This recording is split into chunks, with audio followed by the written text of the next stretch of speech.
Okay, we're live, and I still can't believe this is my first in 6 years. This is my first cafe in English. Those of you who have been following this YouTube project know that I've only done it in Spanish. I have chat. I have had coffees, or chats with lots of colleagues and friends from all over the world about the translation and interpreting professions. So, if one of your working languages is Spanish, um, stay tuned, subscribe to the channel, and just uh, see if there's anything in these past 6 years that it's of your interest, and then share, comment. I'm always open to feedback and comments. So my name is Alejandra Duran. I'm original from Guatemala, but I'm right now living in Michigan. And a couple of years ago, I went to for the first time, I went to an ATA conference. And there is where I met. When I'm nervous, my English it's very broken. So bear with me, please. I met my extraordinary and so kind and loving Sijin Xian, my guest. So I thought, why not start my English chats with such an amazing colleague? I was in her presentation, and it was very, very interesting what she had to say about subtitling, and very interesting tips about how to enhance the viewer experience when it comes to subtitling. So I'm just going to briefly tell you about her. Let me. Okay, Sijin Xian is an ATA certified English to Chinese and Chinese to English translator, subtitler, and Mandarin interpreter. She's based in Silver Spring, Maryland. Having been providing language services since 2014, she discovered a new professional obsession when she branched out into audiovisual translation in 2018. And I can understand that obsession. She now has over 600 files under her belt as a subtitler, which is very easy to say. It's easier to say than done. And she's also a quality controller. Her work includes Academy Award winning titles and can be seen on a major streaming platform. Sijin currently serves on the leadership councils of ATA's Audiovisual Division and Chinese Language Division. So there, there she is. Here I am. Hi everyone. Hola. Hola. Yeah, thank you so much, Ali, for having me on this show. It's truly a tremendous honor to be on the show and also to be your first non-English, non-Spanish speaking guest. So Well, I'm as excited as you are. I remember our um, elevator experience. You told me about your Duolingo. You're studying Duolingo, and how crazy it was for Duolingo to teach you how to ask for two blue pens in Spanish.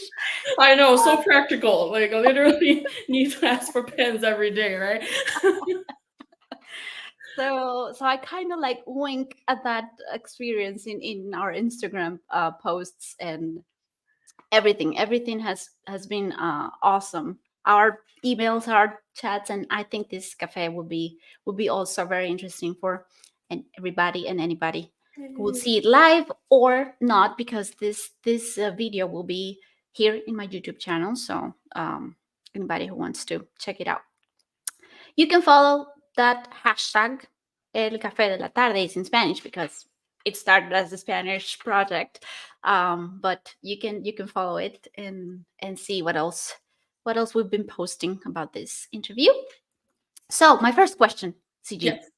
before we can start, sharing some examples, getting very technical or specific on how to enhance the experience of viewers on subtitling, could you please tell us the main differences, like broad differences between Chinese and English? And I mean, those things that may even be a challenge for a translator, regardless of their specialization, because I can imagine a couple of things from top of my head, but please. Right, yeah, I'll be happy to. And this is a huge question, because English and Chinese do belong to very different language families.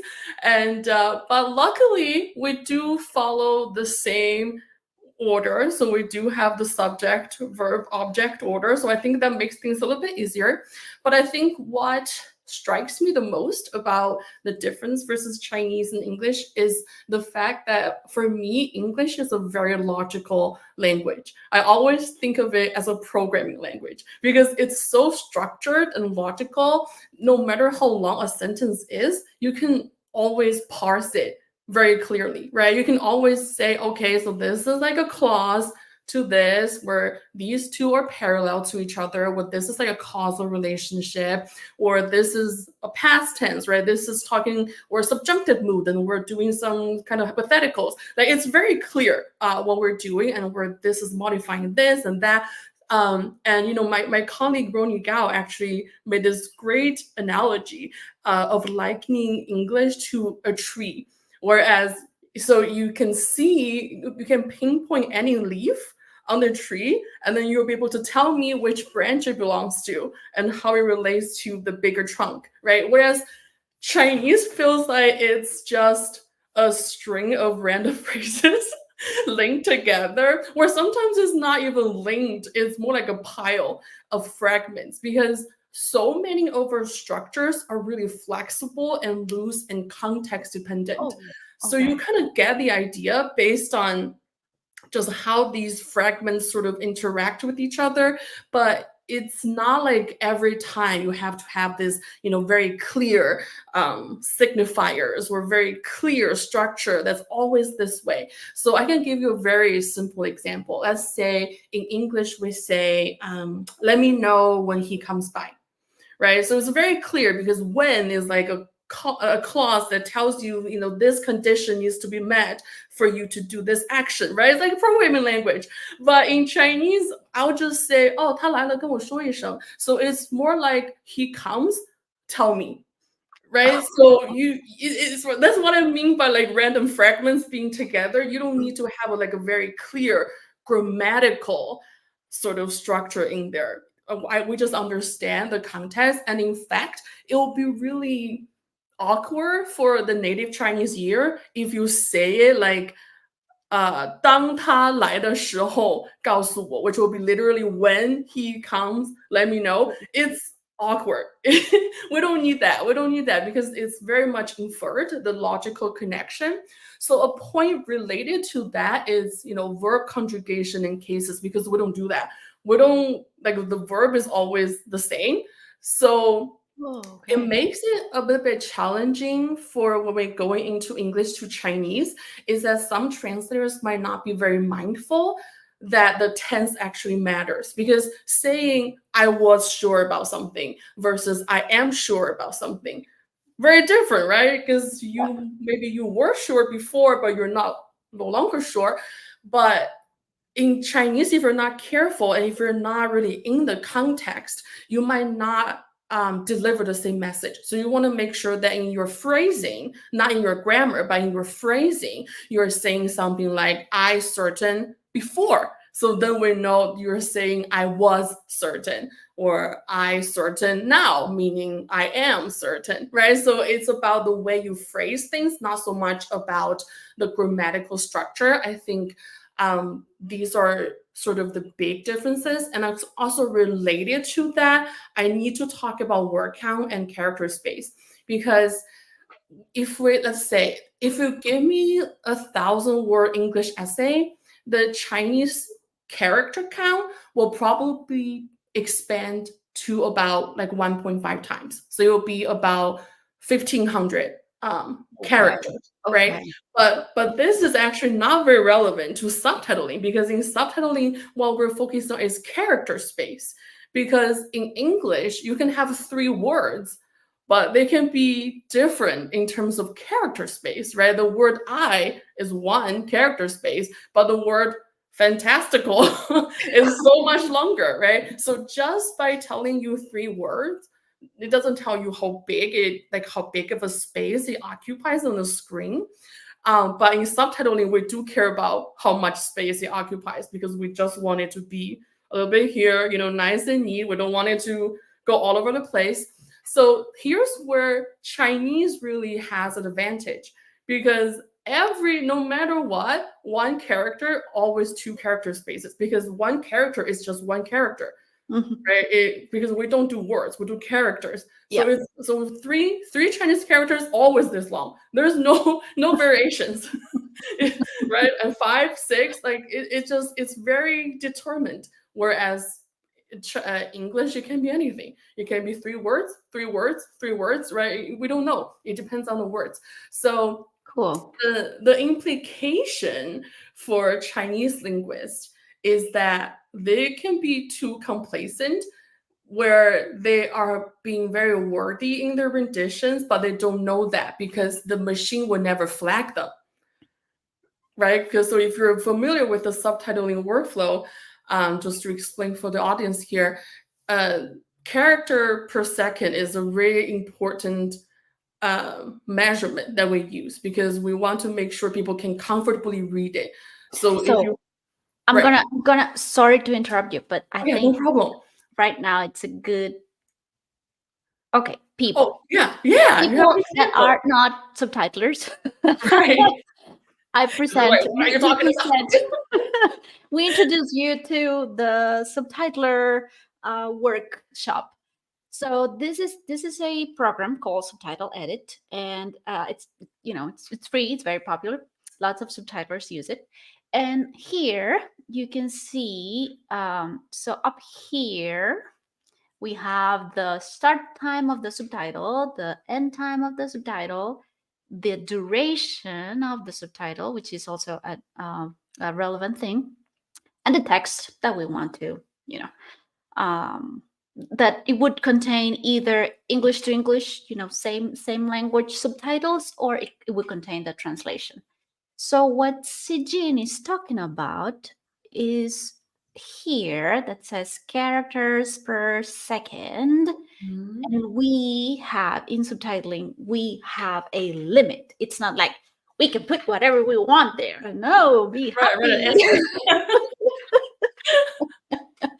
So what this line is telling us is that for a 2.4 seconds subtitle, 18 characters per second is a lot, because this is science-based. This is measures have been made of how many characters per second an adult, in this case is an adult thing, an adult can read. So I get back to you. Oh yeah, thank you so much. That's exactly what I'm talking about. So in Chinese, it's really rare for you to get flagged by the machine, because like I said, we dropped a lot of the grammatical signifiers, right? And our characters are always this big. So we can actually fit a lot in the given character space per second amount. So a lot of people actually don't realize how wordy their renditions are. So that's why when you go into a direction where the character space essentially shrinks, you really want to make sure that you have this awareness of judging yourself. Is my rendition clear? Is my rendition succinct? Because the machine will never tell you.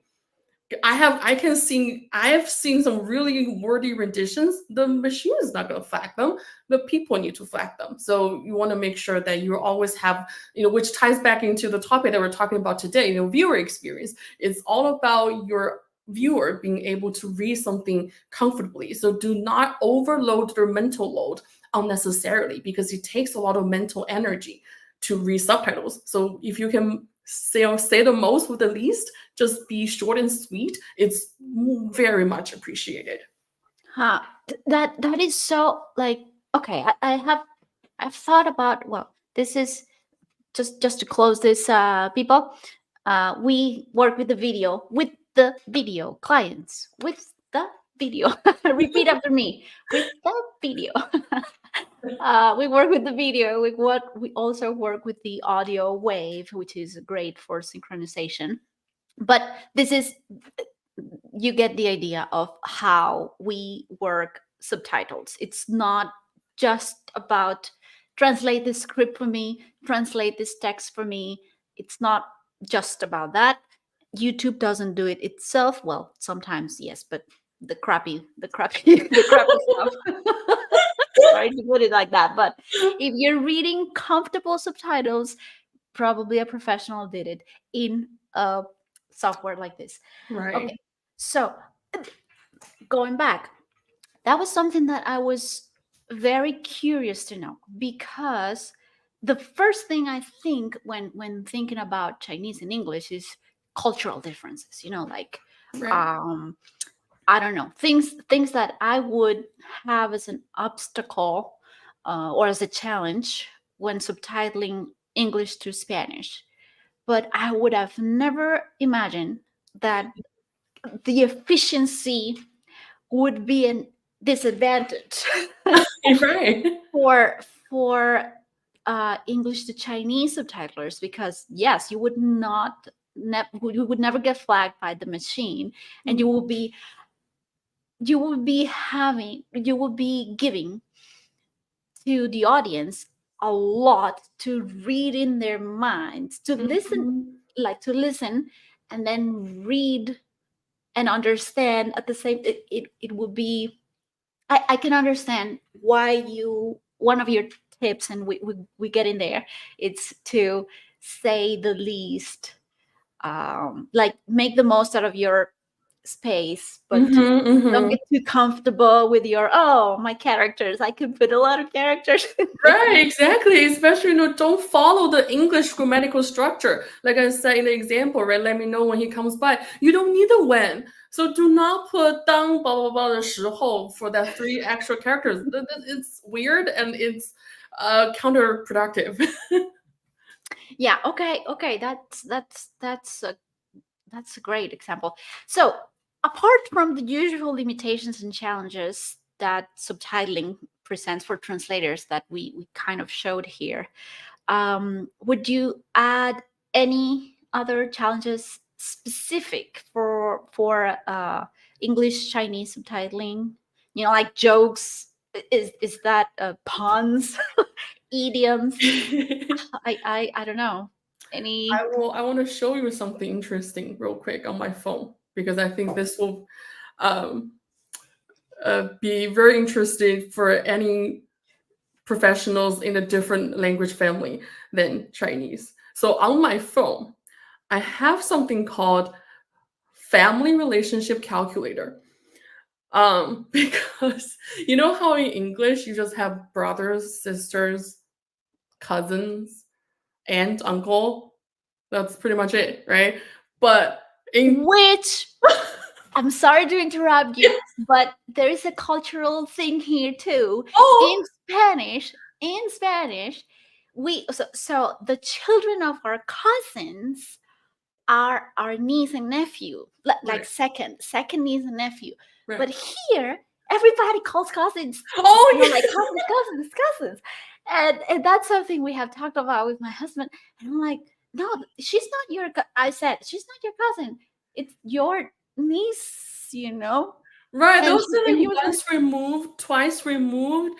yeah, It, honestly, I don't get it. I because yeah, I don't even have the Chinese one figured out yet. So okay, so in Chinese it's even more complicated because okay, we have different terms depending on whether it's on your paternal side or maternal side, and then it okay, also depends on whether this cousin is like an older person than the person you're referring to or younger. So everybody on the family tree essentially has a different name okay, to refer them by. So it's not just cousin or aunt or uncle. It's very specific to the point that I literally have a calculator. Um, it's an app. So you know how I don't know if you can see. So these are basically like husband, um, father, sister, older sister, no younger sister, way, so that you can type in, maybe my mother's older brother's daughter's husbands. So then you will tell you. You will tell you what it is. So Wow, that's so interesting. yeah, so literally I don't even have this like memorized in my head. I really, when I do subtitle work, I need to draw a family tree so that I'm not, misclassifying any uncles or aunt. So yeah, Wow, it's definitely a unique challenge. I don't think I don't think you have a yeah, that's calculator for this, but I really do. And I use wow. it a lot. That would complicate things if the entire TV show or movie was around family ties. Right, yeah. So you better have that tree ready. I'm always drawing trees just to make sure that I'm not yeah, so when they say uncle and whatever, I'm having the precise Chinese term so I don't mess it up. Oh wow. Okay. Yeah. Okay. Isn't that Now, fun? yeah, that blew my mind. Like I could have never thought about. I mean, I thought in Spanish we were kind of weird with family things, but now I know. Okay, so that takes me to my question, my third question now. So with all this in mind, I would love to see some of your examples and recommendations on how to enhance the viewer experience in subtitling. Not without saying that, or inviting people to see the extended version of your tips and your recommendations. There is that. I'm leaving here and in the comments of the video too, the link for a audiovisual division ATA chat that you had, a video conference, let's say, like a video presentation you Right. had with them. Yeah, which is largely based on the ATA presentation that you were telling me about in the beginning, that where you came to see me and met Yeah. me. Yep. So if there is any of you, and I see now people connecting live, thank you and welcome. If any of you wants to know more deeply about Sijin's experience and tips, there it is. Don't be shy. Go there and comment and ask her. She's always available. But we're having our own our Yes. own set of tips. Yes, new So material. Yes, exactly. So yeah, so you can see the link above there is the same link that Ali just shared. Thank you so much for shortening it of because course, that would be impossible for anyone to note down. Again, so I really recommend that you watch that if you're genuinely interested in the viewer experience in subtitling, especially you work in the entertainment industry, because I know Ali, you work in healthcare more, right? So your primary goal is more about delivering accurate information, right? Because you probably do brochures or whatever educational videos. Whereas I am in the entertainment industry, right? I subtitle movies and drama series. So the point of that is really for our audience to enjoy it. So that's why it's really important if you're in this industry to sort of shape your mindset so that you can put your viewer experience front and center. And I truly recommend that you check out this presentation. It doesn't benefit me financially or otherwise, whether you choose to do it or not. But I did pour a lot of energy and heart and soul into this presentation because I truly want to advocate for the viewer experience in subtitling. Because I really think, just based on my day-to-day work of QCing, a lot of people are still operating as a translator, but not so much as artful creating subtitler. So I really hope that I can see more of this switch, further down in my career. So this is something that I'm very passionate about. I'm really advocating for. So it will mean a lot for me if you check out this video and just to truly get to the bottom of what it means when we're talking about viewer experience. But today I'm just going to talk about the big picture stuff. I'm just going to show you 5 simple tips on how you can do it, so that you have a little bit of idea in mind before you can go in and watch this video. Okay? okay, cool. You cue me. Okay, next slide, please. Okay. Okay. Let me here. Okay, so the first tips, which is true for every language professional, really, you want to always be working on your languages, and also it depends on your subject matter specializations, right? In subtitling, especially in entertainment subtitling, you will quickly notice that so many of these languages that they use are very different from what we're taught in school, right? Because if you've acquired your second language in a school settings, you probably don't have a lot of problem translating, I don't know, like a written document, like a government notification, public notices, whatever. But when you're doing subtitling, you'll quickly notice that there are so many slang terms, there are so many expressions that you just might not have encountered while you're in school. So it's really important that if you want to be a really good, you know, this type of entertaining subtitler, that you really want to be making sure that you can handle this kind of expression. And I have some examples for you in the next slide. And these are sort of the real examples that I gather from my QC work. So these are actually mistakes that people have made. Okay, so for example, play for the other team. Okay, it's not so much about the actual soccer team or football team. It's a reference to somebody's sexuality. Okay, sexual preferences. So you want to make sure that you understand this this cultural underpinning of these expressions instead of translating them literally. Then you're not getting the right message across. For all I know, this I so many people translate for all I know into according to everything I know, but it's actually the opposite, because for all I know is to show that you really don't know much. So for example, let's say I haven't talked to a friend for 10 years, right? So I would say, oh my God, I have no idea what Rachel is up to. She could be in France with 3 children for all I know. So, right, the point is not that Rachel is in France with 3 kids. The point is I am randomly throwing out a very outrageous scenario to show you that I truly have not heard from Rachel for 10 years. I don't know what she's doing. So it's a huge difference. If you translate for all I know into according to everything I know, you're actually misleading the audience. So don't do that. I don't blame you is another one. So when people say that, it's usually not about a literal blame. It's usually about they're showing sympathy, saying, "Oh yeah, of course, like everybody will, be furious at this situation, or it's totally understandable." That's kind of the underpinning of "I don't blame you." It's not literally I'm not placing the blame on you. Like you really made a mistake and I'm not trying to blame you for it. Yeah, it's very different. So you want to make sure that you have a really good handle, on what is actually being said instead of what's on the surface, which takes us to our second tip. Cool. Smooth tip. Yeah, I know, right? Smooth transition. So like I said, you want to focus on the message. Okay, I know a lot of subtitlers, they come from the traditional document translation world, and I think they have this fear about missing words, or they just have this fear that they're not Yeah.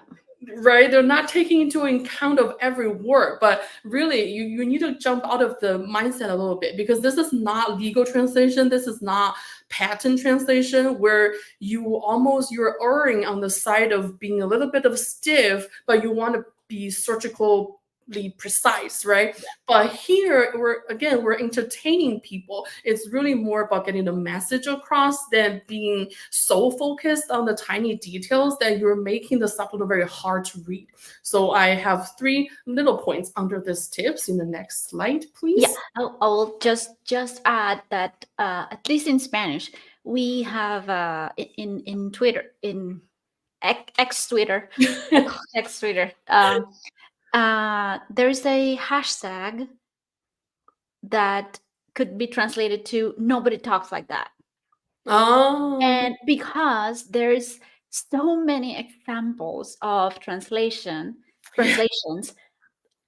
in the industry, or dubbing, or in subtitling, or even in documents, of translators that would go, like literal, like this wasn't the script. I need to put it there. Yes. And then it comes out sounding like nothing we would really say in Spanish. Right, exactly. And that also reminds me of a uh the subtitle, the Jorge Diaz Cintas, who's subtitling Mm, audiovisual translator right. guru. And he, in one of his books, he says the challenges of changing the channel from oral to written. So you want to be in the middle of sounding natural, but in written, that's a big challenge of subtitling. But your tip really nails it. Like, it's the message that we Mhm. need to take um, in count, and not the words. Like, people would not be exposed to the script, to the original script, yeah, Mhm. in audio, but it's the message, it's that feeling. So anyway, Yeah, next. exactly. Like nobody's gonna take you to court and saying this says thank you, but you said thanks in your translation. This is not accurate. Like no, it's not. We're not gonna do that. Okay, so yeah, really focus on the message. And I already touched on this earlier. Say the most with the least. You really want to have this mindset of, do I really need to bother people to read this much? Can I say it in a more succinct way?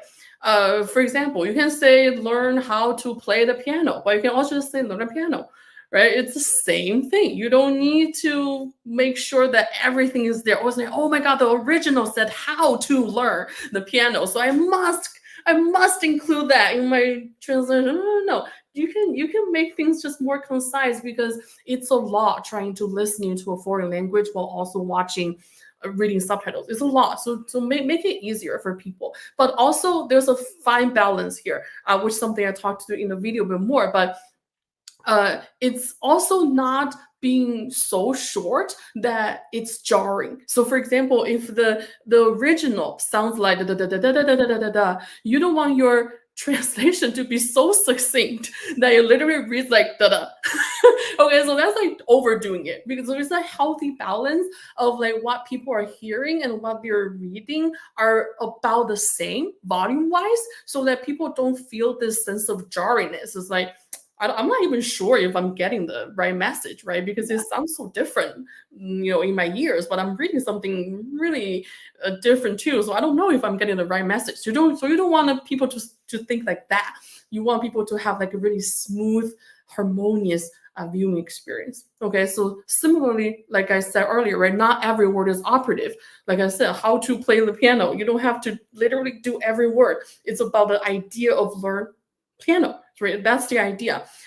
Or let me give you another example. Let's say I say, "Ooh, let's imagine all the fun things we can do in New York," right? The operative word here is not all, because I've seen people who will focus on the all, and then they'll say, "Let's like literally imagine all the things, like." Instead of some, but all the things. But that's not the point. The point is that you have a lot of fun things to do. Let's just envision our fun adventure. You see, that's the idea, not all, because it's very different from, let's say, name all the countries that start with an A.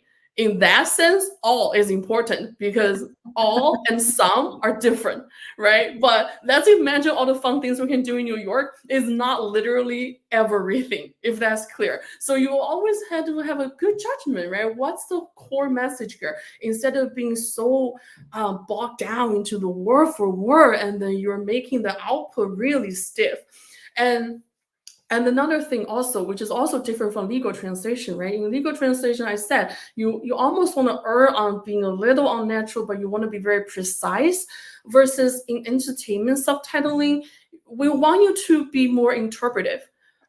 Instead of trying to preserve the original syntax or phrasing to the point where your audience actually does not understand what you're trying to say. So you can be a little bit more interpretive or just localized, right? So that people understand what's being said. A very simple example, when in English they say thank you and then they say you're welcome, right? In Chinese, we don't say you're welcome. right? In Spanish, you say de nada, right?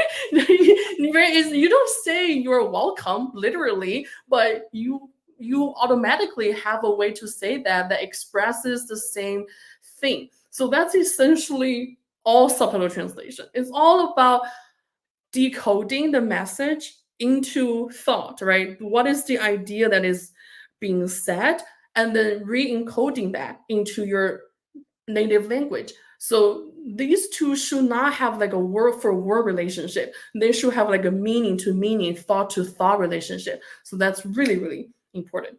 And I yeah. I had a for if any Spanish speaking people is watching this, in the cafe, you can in my YouTube channel you can look for Jose Castro's one of his many chats that I've had with him, and we had one cafe about documentation in audiovisual translation, and he said something that you just reminded me of. He said something about he when he gets like a project, he watches the video, the TV show, the movie, whatever, like the audience. She watches it first time whole through A to Z to take notes of emotions, of like a climax, or like Mm, how does the movie or that scene made him feel, so he in the subtitling can like try to recreate yes. something that would give the audience the same feeling of drama or sad or happiness or whatever. But I think it was a very nice tip that he gave of watch it as the audience will watch it first time, no script, no Mm-hmm. nothing, just Mm-hmm. just have a popcorn in front of you and watch it. So it I think it helps for the interpretive tip that you're saying. It like really feel the product before Mm-hmm. you start Exactly. before you Exactly. start trying to translate words. So Right, exactly. there. So yeah, so the tip number three is to be a good mimic. I think for subtitle translators, we all love drama, right? We love theater. So if you are very much involved, in theater or in acting, when you're a kid or something, I think you'll make a great subtitler because you do need to have that sense of I am now talking as the character, right? Because your subtitle is literally lines, right? They're like movie lines. They're like the lines said by the actors. It's just that they're not actually saying it, but you're almost like so you need to have that sort of dramatic flair to it, right? It sounds like these people are talking in movies. They feel very authentic. They feel like something that's actually happening. And I'll give you some pointers in next slide as well. Yeah. Thank you very much. So the first one that you want to listen to how the actors are delivering their lines, right? What are they stressing? Because you can say the same thing, say the same words in a lot of different ways, right? You can say, I love you, or you can also say, I love you, right? Like you're actually giving out very different sort of underpinning idea. So you want to listen for it, and you want to have this appreciative sort of perspective when you're watching a movie, kind of like what you said about your colleague, right? They're actually being so immersed in a movie. They're thinking about all the creative experiences. They're thinking about what this scene is all about, right? What kind of emotion is supposed to trigger? What is happening exactly? So you really want to be so immersive and you understand the language of movies. And the second thing is you also want to have a pretty good knowledge on how different people of different identities and roles typically talk in your language. So, Yeah. how do gangsters typically talk, right? How do mob leaders talk? How do police men talk? How do lawyers talk? How do doctors talk in your language? So when you're doing subtitling, you're essentially playing the characters of a police officer, a lawyer, right? You need to have that sense of authenticity to it. For example, in English, when person is in labor, you know how the doctor will say push, push, trying to get the baby out. So in Chinese, we don't say that. In Chinese, we say apply force, literally, right? But the idea is the same. You see, but we don't. But people don't say like literally push in a Chinese delivery room. So you want to have a basic idea of how these scenarios usually unfold. Or maybe when somebody is calling for help, right? In English, it's like help, help, help. But in Chinese, sometimes people say 救命啊, which literally means save life, save life. So so you want to make sure that you know what the typical phrase, what the typical expression is in these different scenarios. And then the last point I want to say is like you really want to be so immersed in the movie that you're really watching everything, just like your friend, right? They're really getting into the storyline. They're watching everything, because sometimes I notice that there are translators who are so focused on translation that they're only watching the part where the dialogue is being spoken. They don't actually know what's going on. They don't actually know what's surrounding this storyline. They're just jump, skip, hop into the next line, but they actually don't know the bigger context surrounding that utterance, which is a big no-no. You really want to watch the show as your audience would, and so that you really understand what circumstances the characters are in, so that you can really make a very authentic expression of those lines. Yeah, I agree. I'm glad. All right, It's just that so I've had some experience in entertainment subtitling, and it, when all your tips that I apply also with my corporate subtitling. But in entertainment, you have like in corporate, you don't have like different registers, different right. so people or characters from different social backgrounds. I mean, if it's an advertising or a weird corporate video, yes. but in general, videos from hospitals that are talking to a patient are very plain, very straightforward, not too technical, but it's like the same, almost the same. Right. But I do remember when I was translating a cop's it was, I don't even remember, but it was there were cops, and man, cops in English can't talk. Or at least in that TV show. And I did remember how, because I was just starting, I did remember how much I struggled because I hadn't seen the whole episode. I just jumped into translating. Big mistake, because then I got overwhelmed by all the dialogue, which then when I had finished, burnt out, Oh. I saw it again and I was like, I can say this with less words. This doesn't sound.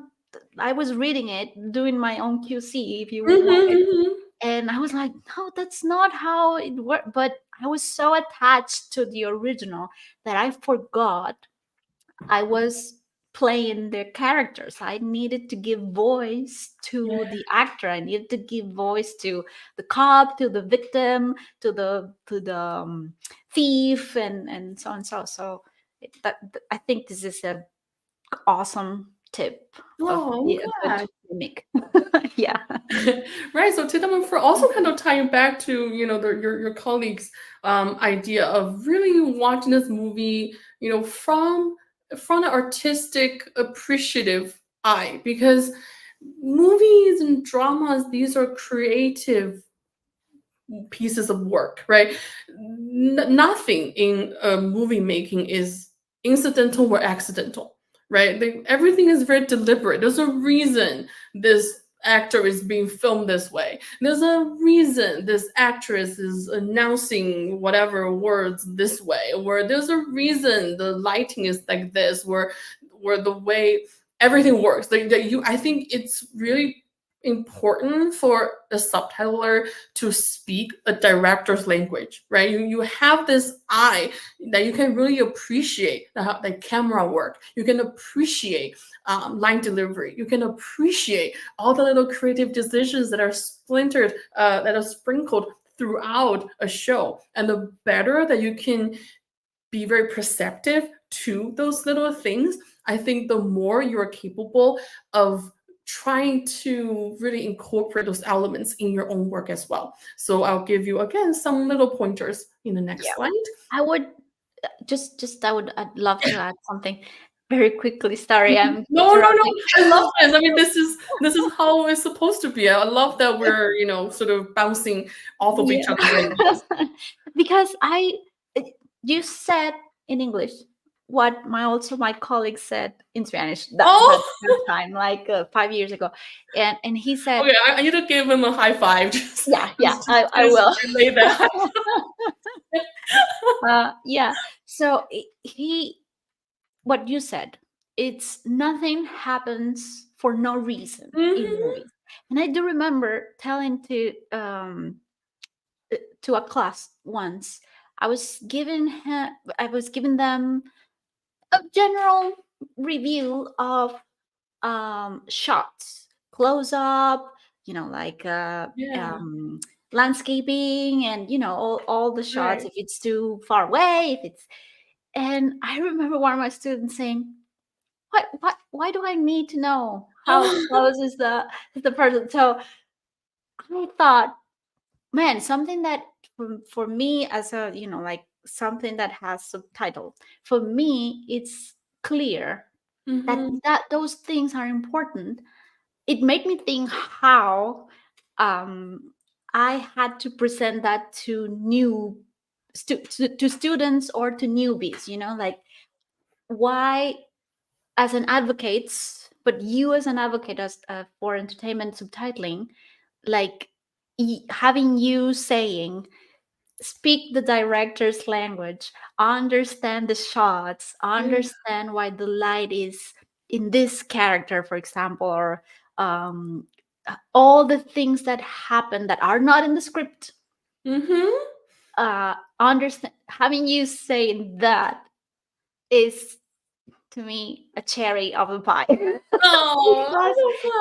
it is important. So anyone that watches this video, I hope lots of newbies and people interested watches it and really understands how important it is to get informed or study on your own time about all the context of filmmaking and all the things that take place that are not put in a paper, which is very interesting. yeah, exactly. So for example, and the reason why I said be a good conductor is that you got to think about the role of a conductor, right? When they're interpreting, like what are the sheet music is supposed to play out, right? They're thinking about the tempo. They're thinking about, oh, this is a perfect time for the violin to come in, or oh, the drums need to be harder, whatever. They're really controlling the flow of the information when they're just looking at sheet music, right? It's the same thing. We're just looking at the script, but you're actually a conductor. You're trying to think, do I need to let out this whole sentence right now? Or do I need to want to sort of segment it a little bit so that it's more accurate to the director or the creator's vision? So for example, let me say my character, and I'm just like, sometimes I really wish that I were a bird or something like that, right? You don't want to just give out a whole sentence in your subtitle because you're kind of ruining the mood. Just wait, just let the bird part comes in when the person says it, so that you are having the same sort of information tempo, information flow, right? So it's really important because I see so many subtitlers, especially template creators, right? They're just kind of, okay, I'm just gonna start a subtitle box. I'm gonna fill it up until it can no longer be filled, and then I'm gonna start another subtitle box. Okay, I feel like these two sentences can probably fit in one box, so I'll just put these two sentences in one box and I'll start in a box. So they're just thinking like, how do I transcribe? They're thinking like a transcriber. They're like, okay, so they're like two sentences. I'm gonna transcribe them and then put them into one box. But no, it's actually not that easy. Your timing decisions actually play a huge role in how your audience understands the tempo of how the story unfolds, right? So you want to be very intentional about that instead of just putting a whole sentence there, a whole sentence, a whole sentence. No, you actually want to be more artful about it. Do a little bit of segments so that people can really watch the show. And also, I think it helps with the mental load too. Imagine having, two sentences just be here and here instead of there's out at the same time, and then you're trying to read everything and then you can't really hear. So you want to be more artful about this. And then with that, you also have other tools that to help you with the timing, right? Shot change is a very important part. I talk a lot about that in the video, so feel free to check it out. And dual speaker dash is the same thing. So dual speaker dash is usually when you've probably seen this in video already, right? You have one line. So for example, Ali say, how are you? And I say, oh, good, how are you, right? Maybe they're really, really fast, so we put them together. But you don't want to overuse it, because I see people abusing the dual speaker dashes all the time to the point where they're ruining proposals, right? Literally is, will you marry me? Yes, I do, in the same line. No! I don't want to know if she says yes or not. Do not tell me the answer when the person was just posing a question, right? So again, you want to be a conductor. You're thinking about, do I need to let this information out yet? Maybe not yet. Maybe I'll wait, right? Is it important for this to be withheld a little bit? Yeah, I'll wait for it to unfold more naturally. So you want to make this very artistic decisions instead of just think of yourself as a transcriber or as a translator. You're just typing out the words. No. You actually have a lot of decision-making power in this. And it's interesting, and I put the banner there with the, in case somebody just it's just joined on us. It's interesting because the spoiler I call that the spoiler complex. It's like, no, don't tell me. Yes. that woman hasn't opened the mouth yet. Don't tell me what's gonna happen. And I was thinking, wait, because it's leaving me. I was thinking about, that's something that also happens when, as a subtitlers people, if you didn't know this, so 5 minutes of video, if it's a normal dialogue, not if it's a mime. If it's a mime, 5 minutes will go fast. I'm saying that because I had to subtitle like a circus thing. So if there was a mime in a 20-minute sketch. That's amazing. But anyway, in a normal dialogue scenario, 5 minutes or 10 minutes can take as much as a couple of hours, depending on how what are they talking about, and the topic, and all sorts of things. But it's not that 5 minutes in video will take us 5 minutes to translate. It's not how it happens. So subtitlers, when we finish a project that could potentially take, a movie could take 3 days, 2 days, 3 days of work. But by the end of it, we have listened to the audio so many times, because we're spotting, we're synchronizing, we are adapting so many times that what you have said can be challenging for people that's starting. Like when Mm. they see their the subtitling again, or they're reviewing it, and they're like, I can put these two together, without remembering the reason why we could have in the first place decided to separate those things. So Mhm. burnout, I think burnout in subtitling is a real thing. Yes, Time, people need to that be paid better. Like seriously, you cannot expect people to be this thoughtful if you're just paying them a rate that's doing the bare minimum, right? Like you want to pay for, like, you want artistic work, then you need to pay for artistic rate. You want to incentivize people to go the extra mile, because otherwise, why would they? If they're earning peanuts, why are they spending the extra effort, right? yeah, so um it is an important part of our work to be able to, or the deadlines, to be able to take some time off the video, off the Mm, script, off, and then come back with clear mind and say, okay, I'm gonna review this for the last time to see that everything is synchronized correctly and mhm, everything makes sense. But it's like rehearsing. It's like taking your analogy, which I loved it, the conductor. If you want to be a good conductor, you need to rehearse, and you need to put hours in those sheets, and mm. you need to understand the violin and the trombone and the Yeah. drums. But in order to you understand all of those things, you need time, and of Mhm, course money, like pay mhm, at the same rate of the effort that it takes to be a good conductor. mhm. So yeah, I agree. Great. Right, I think that the last point, is also something that we covered a little bit, and your wonderful colleagues already said, right? You really, like, when you are doing all this work, you got to remember who you're doing this for. And next slide, please, so that I can Yep. talk more about this. So the first, I think you kind of touched on that too.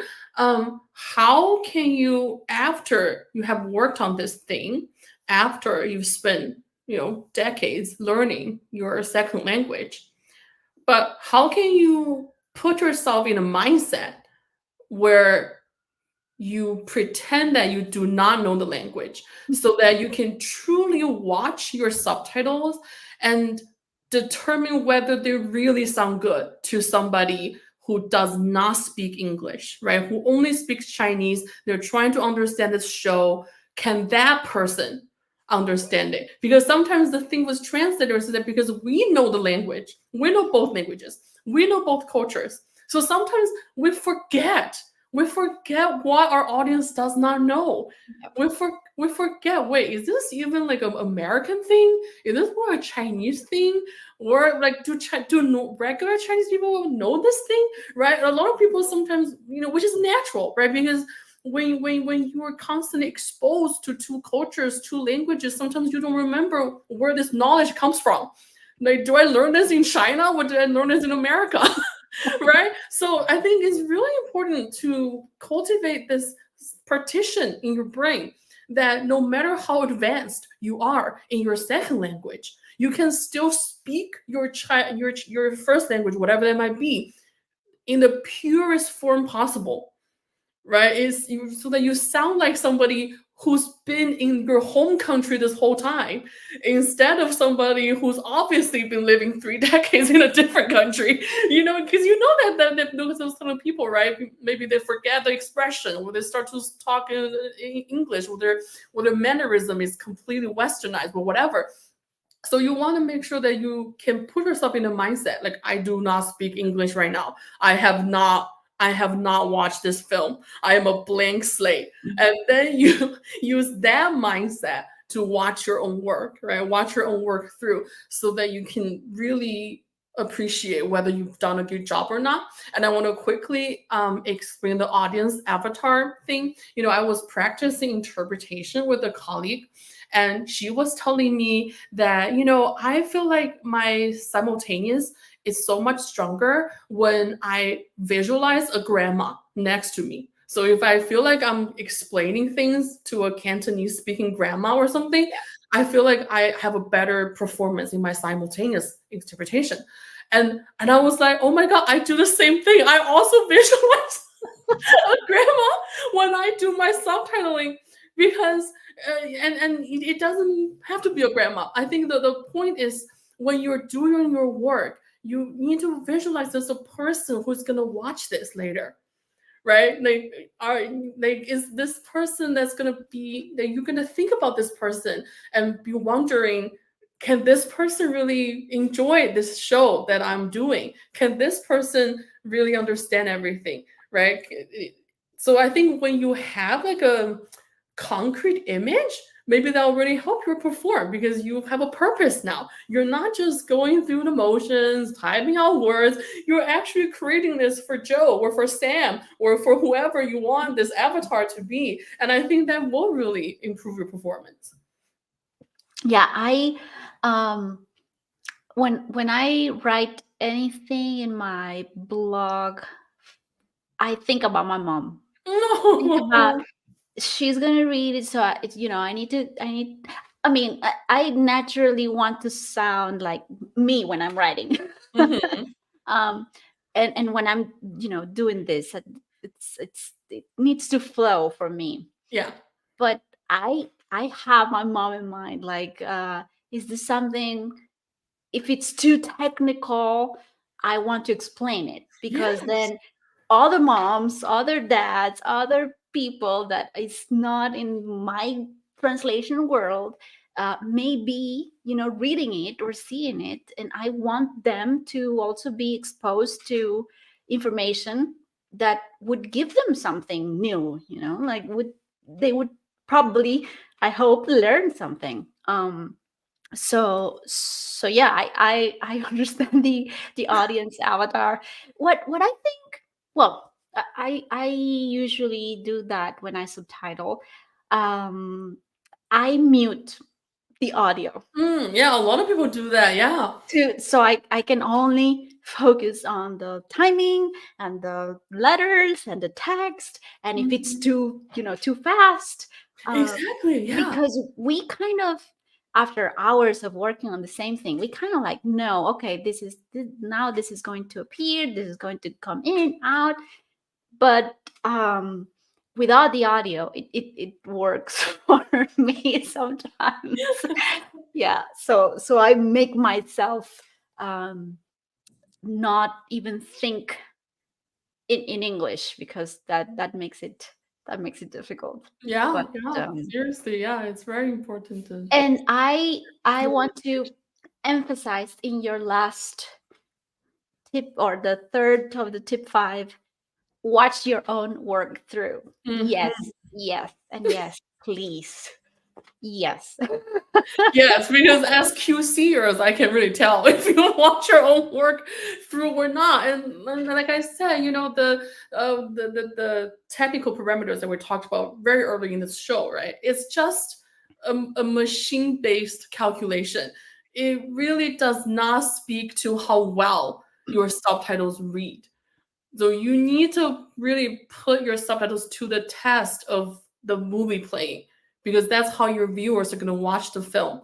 So, right, even if something is perfectly fine in terms of parameters, character space per second, it doesn't matter, because it can still be awkward to read, or you can still be just unnatural for that moment. So it's all about watching your show so that you can really immerse yourself and be that ultimate judge on the quality of your work.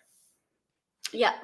Yeah. I can't say anything but go to our last question. We've hit the 1 hour mark, but Oh, oh. I They say happy times pass by really quick. yeah. No, time goes by quickly when you're enjoying it, or something like that. That's the expression. Anyway. Yeah.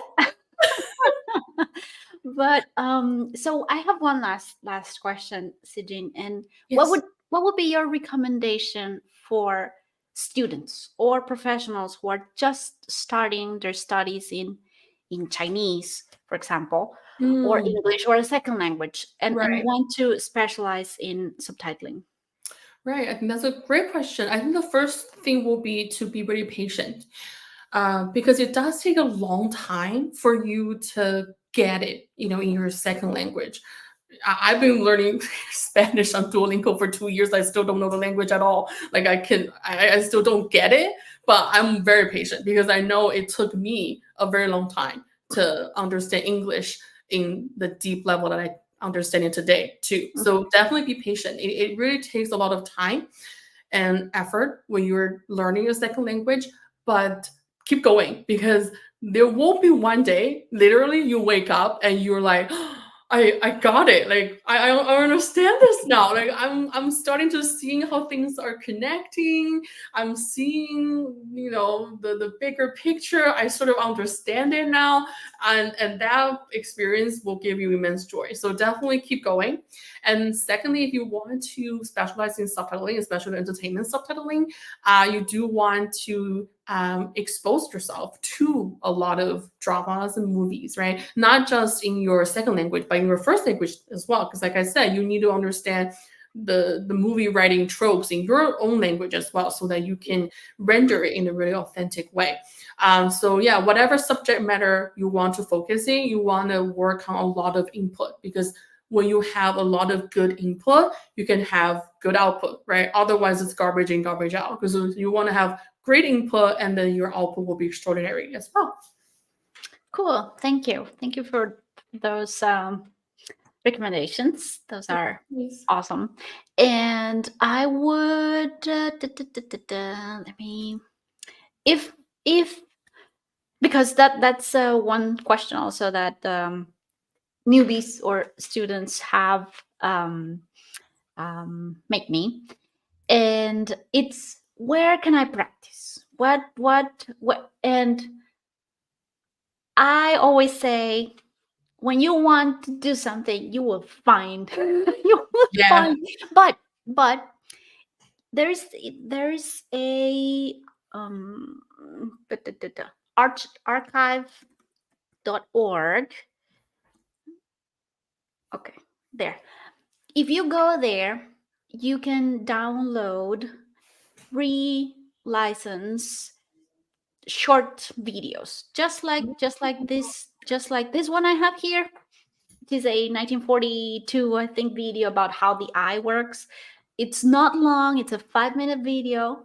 So, what I suggest to my students is go to look for free videos that are there.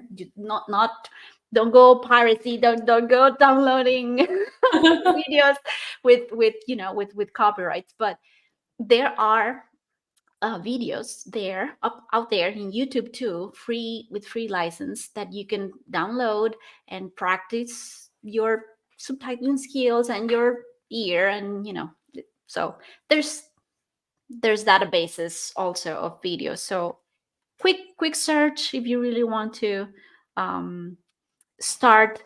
But like Sijin says, and I join myself um, to that recommendation, be patient, be very patient.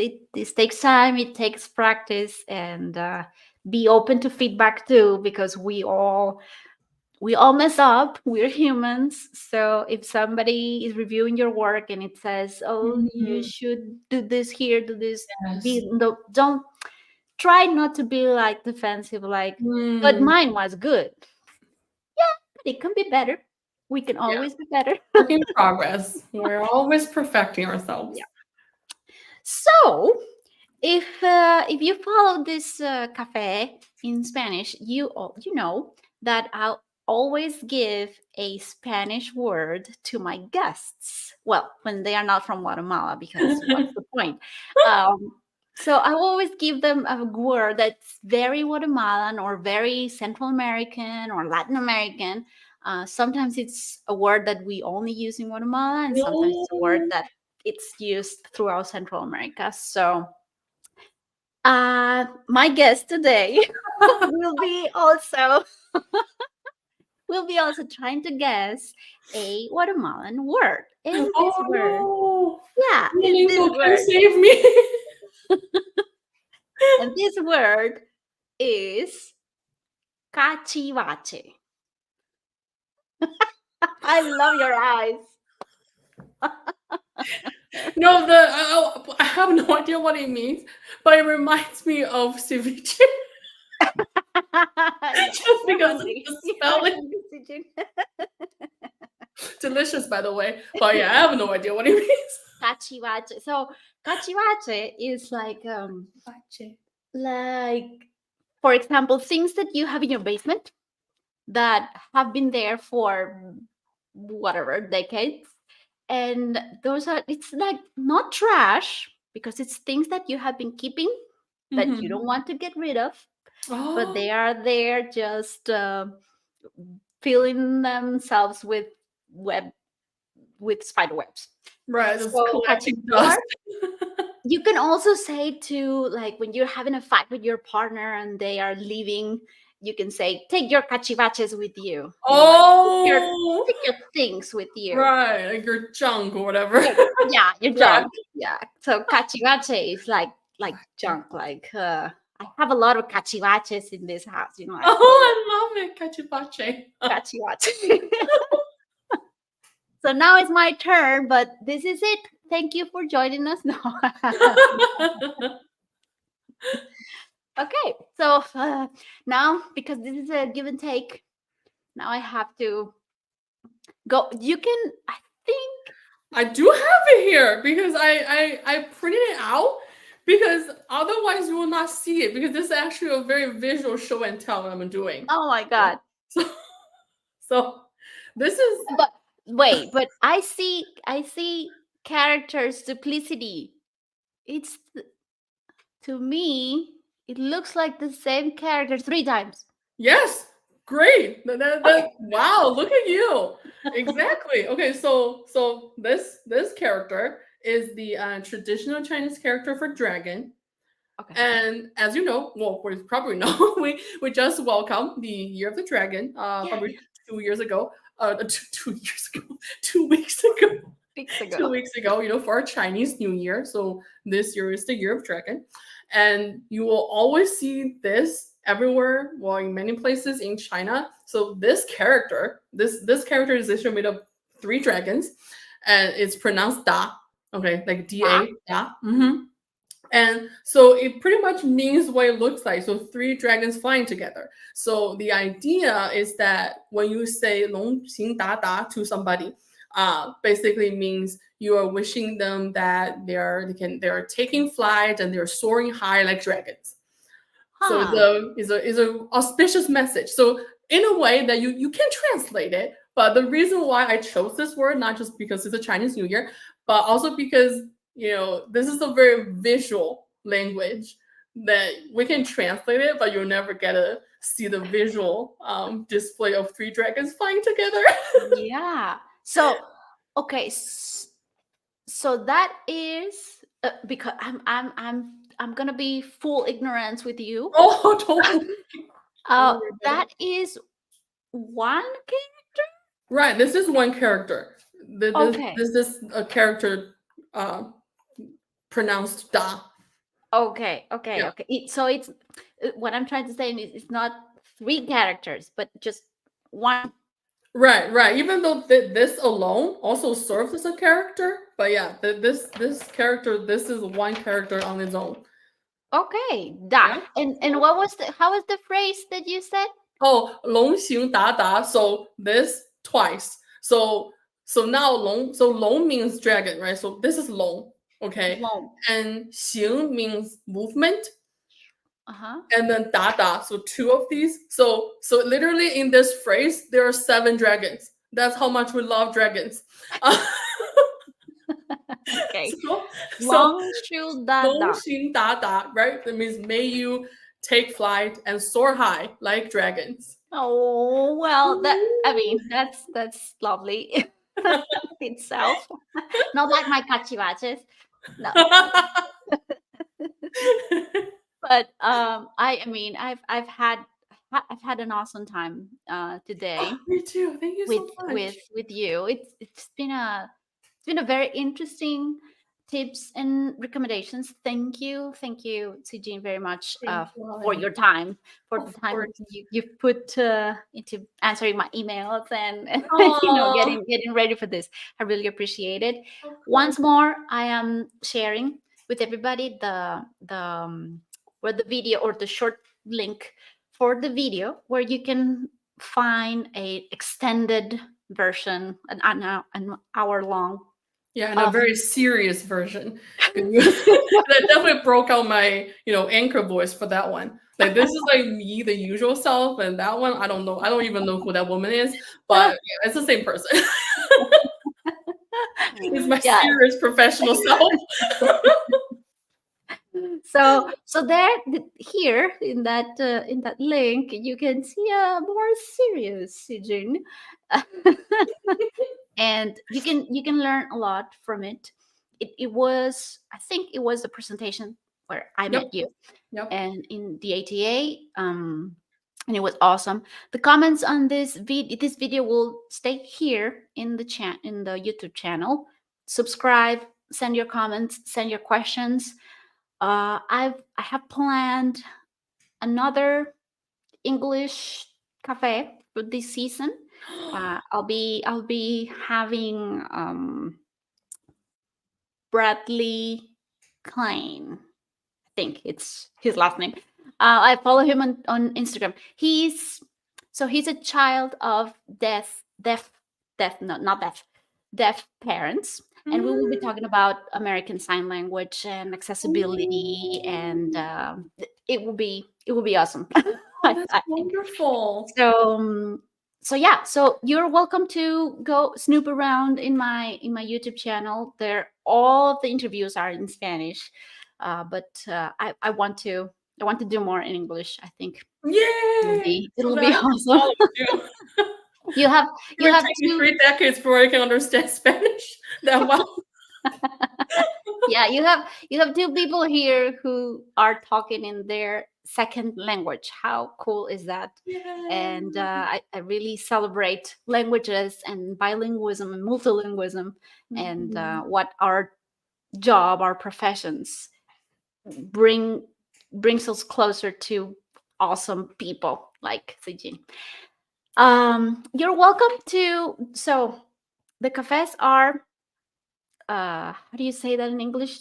E- Each other, no, each Every other week? every other every every other Saturday. So the next cafe will be March, the first Saturday of March. Oh, Maida, my friend.